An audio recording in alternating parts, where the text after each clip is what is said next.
هذا القرآن يوحدنا لطريق الخير يوجهنا۔ اب لڑی آ گئی دوسری عبادت والی، عبادت میں صوم۔ جہاں تک نماز کا ذکر ہے تو وہ تو مکی صورتوں میں اس کا بے تحاشا مرتبہ ذکر موجود ہے، لیکن یہاں جو ہے معاملہ صوم، اس سے پہلے مکی دور میں صوم کا کہیں کوئی تذکرہ ہی نہیں، نہ عربوں میں اس کا رواج تھا۔ یہ لفظ بھی عربی زبان میں تھا گھوڑوں کے لیے، گھوڑے روزہ رکھتے تھے، رکھتے کیا تھے بیچارے، انہیں رکھوایا جاتا تھا، کیونکہ عربوں کا جو معاملہ تھا وہ لوٹ مار، غارت گری، اور اس کے لیے انہیں چاہیے تیز رفتار سواری، جاؤ حملہ کرو، لوٹو مارو اور بھاگو۔ اونٹ جو ان کی فضا اور ان کے ماحول کے لیے مناسب تھا وہ زیادہ تیز دوڑ نہیں سکتا، اپنی اس ضرورت کے لیے گھوڑا چاہیے تھا۔ گھوڑے میں عرب کا سخت موسم برداشت کرنے کی عادت نہیں، نازک جانور ہے، وہ پیاسا تو نہیں رہ سکتا 7 دن تک جیسے کہ اونٹ رہ سکتا ہے، بھوکا نہیں رہ سکتا، وہ لو کے تھپیڑے نہیں برداشت کر سکتا، لہذا عرب اس کو رکھواتے تھے روزہ۔ کھانا پینا بند کیا اور اس کے جو ہے منہ کر کے کھڑے ہو گئے جب گرم تیز ہوا چل رہی ہے، خود تو اپنے آپ کو لپیٹ لیا اپنے گھٹنے میں، غترہ کہلاتا ہے وہ جو بھی کپڑا اوپر ہوتا ہے، اور وہ اس گھوڑے کو جو ہے وہ ساری آگ اس پر برس رہی ہے تاکہ اس میں عادت پیدا ہو جائے جھیلنے کی، برداشت کرنے کی، تو جنگ کے موقع پر کہیں یہ دغا نہ دے جائے۔ اگر یہی ہمت ہار گیا تو اس کا تو کیا کیا جائے گا، تو اصل میں سوار ہے جو مارا گیا۔ یہ روزہ ان کے ہاتھ تھا، لیکن جب حضور آئے مدینے میں تو یہاں یہود میں روزے کا رواج تھا۔ وہ ایک تو عاشورہ کا روزہ رکھتے تھے، اس لیے کہ وہ تاریخ تھی جس میں کہ نجات ملی تھی بنی اسرائیل کو فرعونیوں سے، تو اس طریقے سے حضور نے پھر ابتداءً مہینے میں ہر مہینے میں 3 روزے رکھنے کا حکم دیا۔ یہ ہے ابتدائی حکم جو حضور نے دیا، قرآن میں ابھی نہیں آیا تھا۔ جیسے تحویل قبلہ کے معاملے میں بھی قرآن نے کہا کہ ہم نے تمہیں اس قبلے پر رکھا تھا، لیکن اس کا کوئی حکم جو ہے قرآن میں جلی نہیں ہے۔ یہ ہو سکتا ہے کہ وہ حکم بھی حضور کو اللہ ہی نے دیا ہو وحی خفی کے ذریعے سے۔ پہلے یہ کہ ہر مہینے میں 3 روزے۔ اب ظاہر بات ہے کہ مہینے جو ہے وہ سخت گرم بھی ہو سکتے ہیں، اب اگر 30 کے 30 روزے ایک ہی مہینے میں فرض کر دیے گئے ہوتے اور وہ ہوتے جون جولائی کے تو جان نکل جاتی۔ بہترین تدبیر یہ کی گئی ہر مہینے میں، اور یہ موسم سارے آ رہے ہیں اس میں۔ پھر کچھ عرصے کے بعد یہ رمضان کا روزہ فرض کیا گیا۔ پہلا جو روزہ تھا 3 دن کا، اس میں یہ بھی تھی اجازت کہ جو اگر مسافر نہیں ہے، بیمار بھی نہیں ہے، طاقت رکھتا ہے روزہ رکھنے کی، پھر بھی روزہ نہ رکھے تو اس کا فدیہ یہ ہے کہ 1 مسکین کو کھانا کھلائے۔ علی الاطلاق تھا یہ۔ جب رمضان کے روزے کی فرضیت ہو گئی تو اب یہ فدیہ نہیں ہے، البتہ حضور نے اس کو باقی رکھا ایسے شخص کے لیے جو بہت بوڑھا ہے، یا کوئی خاتون بہت بوڑھی ہے برداشت نہیں کر سکتی، یا کوئی بیمار ہے، کسی سخت ایسی بیماری میں ہے کہ روزہ اس کے لیے جان کے لیے ہلاکت کا اندیشہ ہو سکتا ہے، اس کے لیے فدیہ برقرار رکھا۔ عام طور پر صحت مند شخص بھی، مسافر بھی نہ ہو، اس کے لیے یہ رعایت ختم ہو گئی۔ یہ ہے ان آیات کی تعبیر جس پر میں پہنچا ہوں، اور بہت عرصے بہت پہلے پہنچ گیا تھا، لیکن چونکہ اکثر مفسرین نے یہ بات نہیں لکھی ہے تو میں جھجکتا رہا، لیکن بعد میں مجھے معلوم ہوا کہ مولانا انور شاہ کاشمیری رحمۃ اللہ علیہ کی رائے یہی ہے، تو مجھے اعتماد ہو گیا، اور پھر مجھے اس کا ذکر جو ہے یہ تفسیر کبیر میں امام راضی کے ہاں بھی مل گیا کہ متقدمین کے ہاں یہ رائے موجود تھی کہ پہلی 2 آیتیں جو ہیں اس روزے سے متعلق، یہ رمضان کے روزے سے متعلق نہیں ہیں، بلکہ وہ 3 ہر مہینے کی 13، 14 اور 15 ایام 20 کے روزے حضور نے بعد بھی رکھے ہیں نفلاً، لیکن شروع میں یہ 3 روزے رکھنے کا حکم دیا گیا تھا۔ پہلی 2 آیتیں اس 6 آیتوں پر مشتمل رکوع، اور یہ ایک عجیب مقام ہے۔ قرآن مجید کے احکام بہت دفعہ ہے، نماز کے احکام قرآن میں بہت دفعہ ہیں، کہیں وضو کا ہے، کہیں تیمم کا ہے، کہیں اور نماز خوف کا ہے، مختلف جگہوں پر، لیکن صوم کی عبادت پر یہ 6 آیات کامل ہیں، مکمل ہیں، اس کی حکمت، اس کی غرض و غایت، اس کے احکام سب کے سب اس میں آ گئے۔ اب پہلی 2 آیتیں کون سی ہیں؟ یا ایھا الذین آمنوا کتب علیکم الصیام کما کتب علی الذین من قبلکم لعلکم تتقون۔ اے ایمان والو، تم پر بھی فرض کیا گیا روزہ رکھنا، جیسے کہ فرض کیا گیا تھا تم سے پہلوں پر، تاکہ تمہارے اندر تقوی پیدا ہو جائے۔ وہ جنگ کے لیے کرواتے تھے گھوڑوں کو تیار، تمہیں تقویٰ کے لیے اپنے آپ کو تیار کرنا ہے، بھوک کو قابو میں رکھ سکو، شہوت کو قابو میں رکھ سکو، پیاس کو برداشت کر سکو۔ اللہ کی راہ میں جنگ کے لیے تمہیں نکلنا ہوگا، اس میں بھوک بھی آئے گی، پیاس بھی آئے گی، اپنے آپ کو تیار کرو جہاد کے لیے۔ اور یہ بات واضح ہو جائے گی، اگلے رکوع سے قتال کی بحث شروع ہو جائے گی۔ روزے کی یہ گفتگو ہو رہی ہے تمہیداً قتال کے لیے، جیسے گھوڑوں کو تیار کیا جاتا تھا، صوم رکھوایا جاتا تھا قتال کے لیے۔ ایام معدودات، گنتی کے چند دن ہیں، یہ گویا کہ ثبوت ہے اس کا کہ یہ 2-3 دن سے زیادہ، معدود جو ہے وہ عربی زبان میں 9 سے زیادہ نہیں ہو سکتا۔ معدودہ جب آئے گا، ایام معدودات، یہ جمع جو ہے جمع قلت کہلاتی ہے۔ معدودات، معدودہ بڑی سے بڑی رقم ہو سکتی ہے، لیکن معدودات جمع قلت ہے۔ گنتی کے چند روز ہیں۔ فمن کان منکم مریضا، ان میں بھی یہ رعایت ہے کہ جو تم میں سے بیمار ہو، او علی سفر، یا سفر پر ہو، فعدۃ من ایام اخر، تو وہ تعداد پوری کر لے دوسرے دنوں میں۔ وعلی الذین یطیقونہ، اور جو اس کی طاقت رکھتے ہوں، فدیۃ طعام مسکین، وہ فدیہ دے، ایک مسکین کا کھانا کھلانا۔ ان آیات کی تفسیر میں جیسا کہ میں نے عرض کیا مفسرین کے بہت سے اقوال ہیں، اب میں اس کی بحث بھی نہیں جا سکتا۔ جو میں نے اپنے مطالعے کے بعد رائے قائم کی ہے، میں صرف وہی بیان کر رہا ہوں کہ اس وقت، اور یہ امام راضی کے الفاظ ہیں کہ یہ فرضیت الگ تعیین نہیں تھی بلکہ الگ تخییر تھی۔ فرض تو ہے روزہ، لیکن اس کا بدل بھی دیا جا رہا ہے، اگر تم نہیں رکھنا چاہتے تو تم ایک مسکین کو کھانا کھلا دو۔ تو گویا کہ تدریجاً انہیں لانا تھا، کیونکہ اس بات کے وہ پہلے سے عادی نہیں تھے۔ فمن تطوع خیرا فهو خیر اللہ، اور جو اپنی جی سے، اپنی مرضی سے خیر کرنا چاہے تو اس کے لیے خیر ہے، روزہ بھی رکھے اور مسکین کو کھانا بھی کھلائے، دونوں کام کرے، تو اس میں کوئی رکاوٹ تو نہیں، اس کے لیے بہتر ہوگا۔ وَأَن تَصُومُوا، اور دیکھو اگر روزہ رکھو، خیر لکم ان کنتم تعلمون، یہ تمہارے لیے بہتر ہے اگر تم جانو۔ اب یہاں بھی ایک طرح کی رعایت کا انداز ہے۔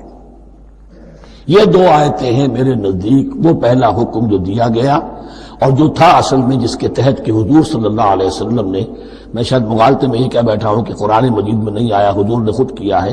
ان آیات سے در حقیقت حضور نے ہر مہینے میں 3 دن کے روزے، جو یا تو یہ کہ ان آیتوں کے بعد، اور یا یہ کہ حضور نے اپنے طور پر کر دیے تھے، ان آیات نے اس کی توثیق کر دی۔ اب آ رہی ہیں 2 آیتیں جو خاص رمضان کے روزے سے متعلق ہیں، حکمت اور غرض و غایت۔ پھر ایک آیت طویل آئے گی احکام، اور پھر ایک آیت آئے گی لٹمس ٹیسٹ۔ یہ 6 آیتیں۔ شہر رمضان الذی انزل فیہ القرآن، رمضان کا مہینہ وہ ہے جس میں قرآن نازل کیا گیا۔ ھدی للناس وبینات من الھدی والفرقان، لوگوں کے لیے ہدایت، اور ہدایت کے بھی روشن بینات باتیں، والفرقان، اور حق و باطل میں فرق کر دینے والی چیز۔ فمن شہد منکم الشہر، تو جو کوئی بھی پائے اس مہینے کو، یا جو شخص بھی مقیم ہو اس مہینے میں، مسافر نہ ہو، فلیصم، اس پر لازم ہے کہ روزہ رکھے۔ اب وہ وجوب علی التخییر ختم ہو گیا، اب وجوب علی التعیین، اب یہ لازم ہے، یہ رکھنا ہے۔ ایک رعایت باقی رکھی، ومن کان مریضا او علی سفر فعدۃ من ایام اخر، جو بیمار ہے یا یہ کہ سفر پر ہے، وہ تعداد پوری کر لے دوسرے دنوں میں۔ یرید اللہ بکم الیسر ولا یرید بکم العسر، اللہ تمہارے ساتھ آسانی چاہتا ہے، سختی نہیں چاہتا۔ یہ لوگ اپنے اوپر سختیاں جھیلتے ہیں، شدید جو ہے سفر کے اندر بھی روزہ رکھے ہوئے، حالانکہ یہاں اجازت دی ہوئی ہے۔ یہ بلکہ حضور نے ایک مرتبہ ایک سفر میں کافی سرزنش کی، کچھ ایک جہاد اور قتال پہ نکلے تھے، لیکن کچھ لوگوں نے اس سفر میں بھی روزہ رکھ لیا۔ نتیجہ یہ ہوا کہ سفر کے بعد جہاں منزل میں اب جا کر خیمے لگانے تھے، وہ نڈھال ہو کر گر گئے۔ جن لوگوں کا روزہ نہیں تھا انہوں نے پھر وہ خیمے لگائے، منزل کا کام کیا۔ تو حضور نے فرمایا کہ لیس من البر الصیام فی السفر، روزے رمضان اس میں سفر میں روزہ رکھنا کوئی نیکی کا کام نہیں ہے۔ لیکن ہمارا تصور اور ہے، 105 بخار چڑھا ہوا ہے، روزہ نہیں چھوڑوں گا میں، روزہ تو میں نے رکھا ہوا ہے، یا روزہ تو میں نہیں چھوڑوں گا۔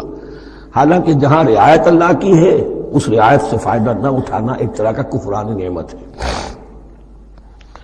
وَلِتُكْمِلُوا الْعِدَّةَ، لیکن تمہیں عدت اور تعداد اب پوری کرنی ہوگی۔ وہ جو تھی ایک رعایت کہ فدیہ دے کر فارغ ہو جاؤ، وہ نہیں ہے۔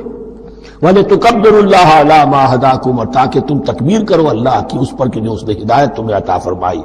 وَلَعَلَّكُمْ تَشْكُرُونَ، اور تاکہ تم شکر کر سکو اس نعمت عظمیٰ کا جو قرآن حکیم کی شکل میں تمہیں دی گئی ہے۔ اس موضوع پر میرا کتابچہ عظمت صوم اور عظمت صیام و قیام قرآن، اس میں یہ سارے مضامین تفصیل سے آئے ہیں، کیا حکمت ہے، کیا غرض و غایت ہے، کیا مقصد ہے، اور آخری منزل کیا ہے، وَإِذَا سَأَلَكَ عِبَادِي عَنِّي فَإِنِّي قَرِيبٌ۔ مطلوب تو یہ ہے کہ تمہارا جو یہ جسم حیوانی ہے یہ کچھ کمزور پڑے، روح ربانی جو تم میں پھونکی گئی ہے اسے تقویت حاصل ہو۔ دن میں روزہ رکھو، اس حیوانی وجود کو ذرا کمزور کرو، دباؤ اس کے تقاضوں کو، رات کو کھڑے ہو جاؤ، اللہ کا کلام سنو اور پڑھو تاکہ تمہاری روح کی آبیاری ہو، اس پر آب حیات کا ترشح ہو۔ نتیجہ کیا نکلے گا؟ تمہارے اپنے اندر سے ایک پیاس ابھرے گی، وَإِذَا سَأَلَكَ عِبَادِي عَنِّي فَإِنِّي قَرِيبٌ، تقرب الی اللہ کا جذبہ پیدا ہوگا۔ تو اے نبی، جب میرے بندے، ایسے بندے آپ سے میرے بارے میں سوال کریں، ان کو بتا دیجئے میں قریب ہوں، دور نہیں۔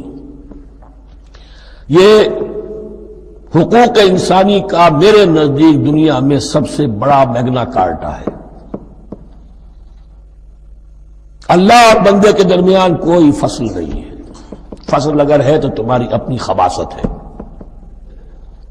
اگر تمہاری نیت میں فساد ہے، حرام خوری تو کرنی ہی کرنی ہے، تو اب کس منہ سے اللہ سے دعا کرو گے؟ پھر جاؤ گے کسی پیر کے پاس، آپ دعا کر دیجئے، یہ نذرانہ حاضر ہے؟ یہ طریقہ کیا ہے؟ انسان کا نفس حائل ہے اور کوئی نہیں، ورنہ ہم تو مائل بے کرم ہیں، کوئی سائل ہی نہیں، راہ دکھنا ہے کسی رہنمی منزل ہی نہیں، کوئی پوپ نہیں، کوئی پنڈت نہیں، کوئی پادری نہیں، کوئی پیر نہیں، کوئی نہیں، جب چاہو اللہ سے ہم کلام ہو جاؤ۔ اس سے بڑا حق کیوں خالق و مخلوق میں حائل رہے پردے؟ پیران کلیسا کو کلیسا سے اٹھا دو، میرا ہر بندہ جب چاہے جہاں چاہے مجھ سے ہم کلام ہو جائے۔ ہاں شرط ہے اس کی، وہ شرط آگے آ رہی ہے، اجیب دعوت الداعی اذا دعان، میں تو ہر پکارنے والے کی پکار سنتا ہوں، اور سنتا نہیں جواب دیتا ہوں، اور صرف جواب نہیں دیتا قبول کرتا ہوں۔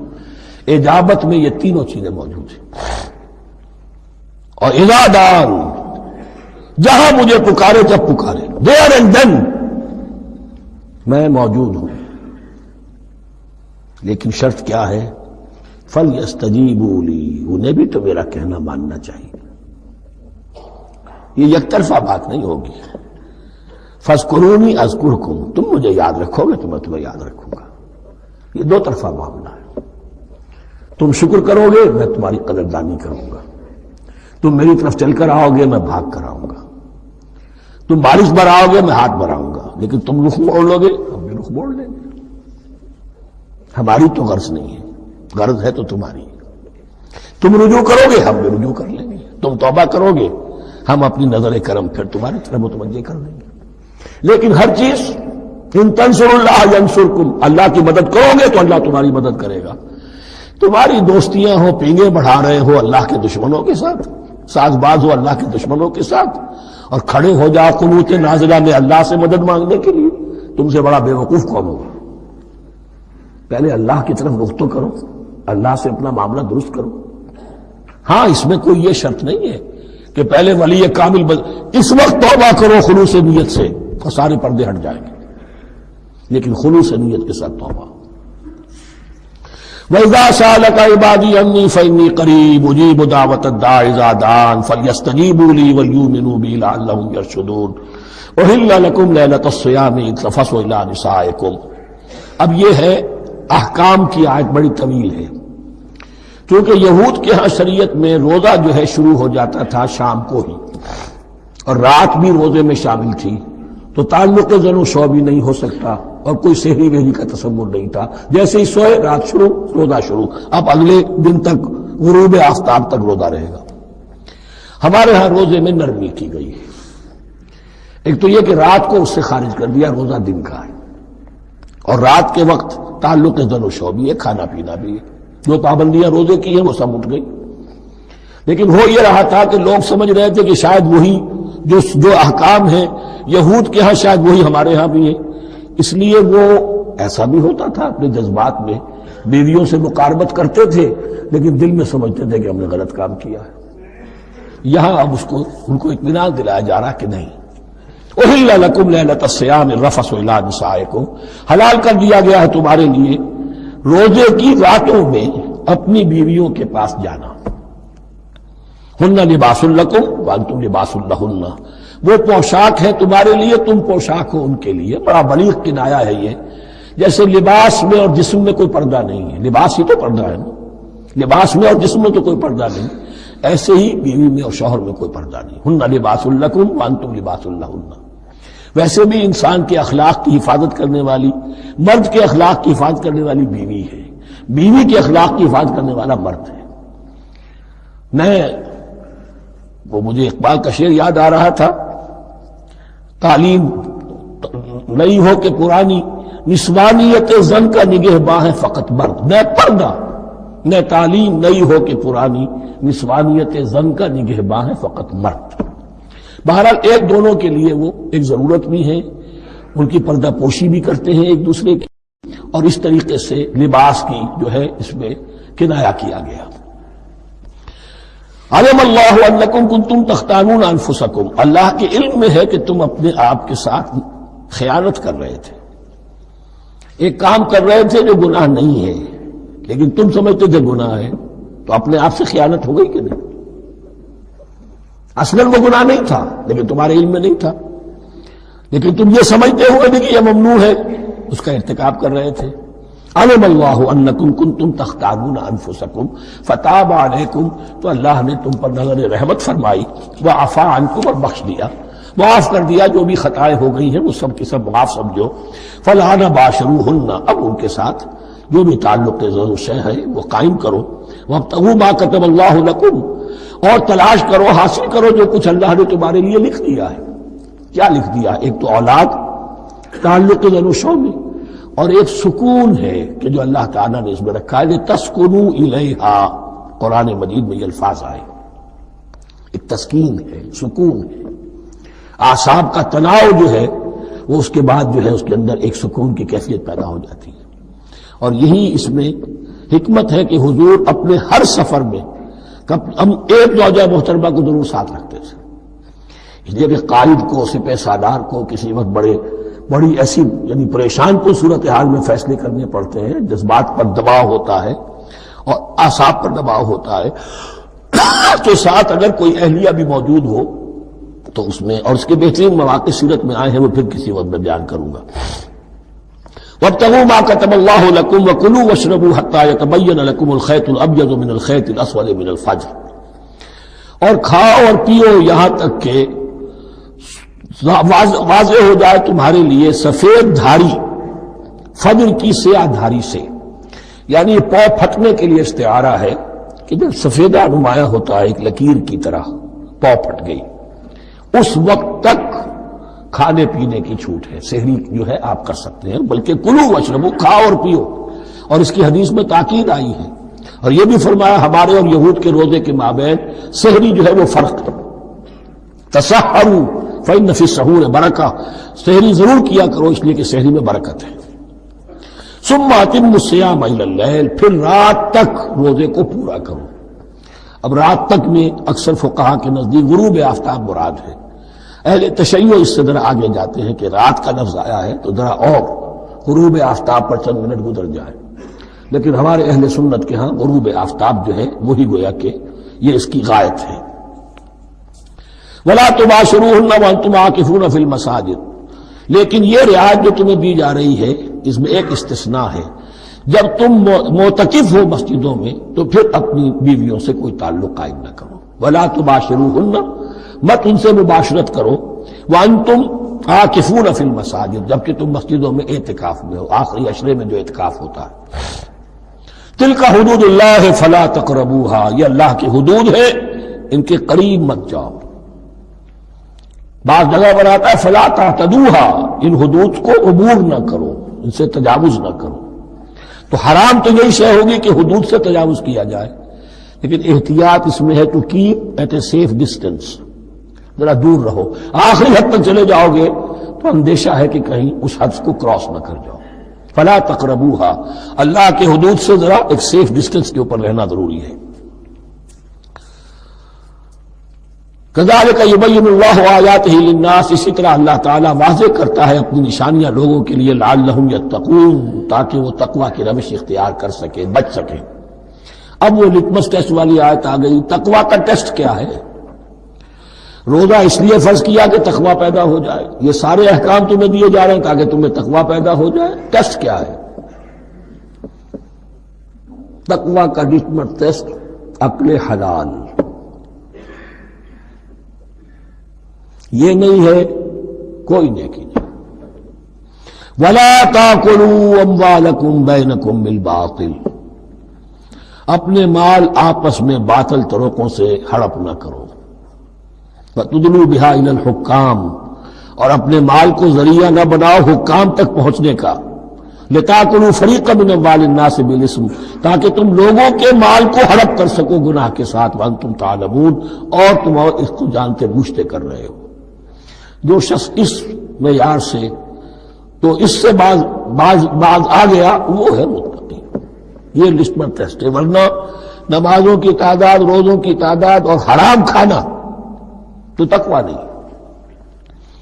یہ میں حیران ہوتا ہوں کہ اب اس پر کبھی غور نہیں کیا ہے لوگوں نے کہ یہ آیت کہاں سے آ گئی درمیان میں. روزے کے احکام اور اس کے بعد قتال کے احکام بھی شروع ہوں گے، حج کے احکام شروع ہوں گے، یہ بیچ میں آیت. واقعہ یہ ہے کہ جیسے روزے کی حکمت کا نقطہ عروج کیا ہے، وَإِذَا سَأَلَكَ عِبَادِي عَنِّي فَإِنِّي قَرِيبٌ، روح انسانی میں ایک طلب پیدا ہو جائے تقرب اللہ کی. اسی طرح احکام صوم میں جو کلائمیکس ہے وہ یہ ہے، وَلَا تَأْكُلُوا أَمْوَالَكُمْ بَيْنَكُمْ بِالْبَاطِلِ وَتُدْلُوا بِهَا إِلَى الْحُكَّامِ لِتَأْكُلُوا فَرِيقًا مِنْ أَمْوَالِ النَّاسِ بِالْإِثْمِ وَأَنْتُمْ تَعْلَمُونَ. صبرا فإن الصبر للأحرار زاد